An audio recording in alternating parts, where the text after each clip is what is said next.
काय हो सर, तुमचं तर माझ्याकडे लक्षच नाही. समोर एवढं सुंदर माणूस असताना एखादा माणूस कसं काय त्या झाडात शेतात गुंतून राहू शकतो? कधी कधी तर वाटतं तुम्हाला मी आवडते का नाही. अहो, तुम्ही माझी काळजी घेता, मला काय हवं नको ते सगळं बघता, आणि मध्येच असं परक्यासारखं वागता. मग मी काय समजायचं? तर तुम्हीच लग्न करून बायको म्हणून मला या घरात आणलं की नाही, मग मला पण वाटतच की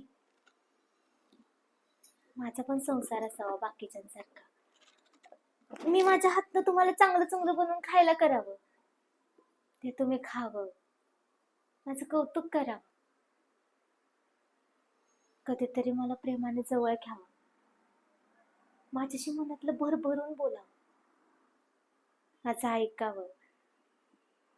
पण तुम्ही यातलं काहीच करत नाही. ओ मग मी काय समजायचं? मला काय वाटतंय माझ्या मनातलं मी कुणाशी बोलायचो?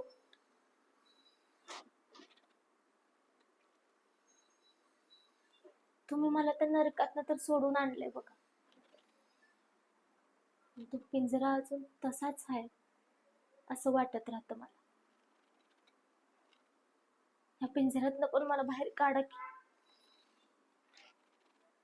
उडू दे की मला पण त्या मोकळ्या आकाशात. कराल ना माझ्यासाठी एवढं? बोला ना सर, कराल ना?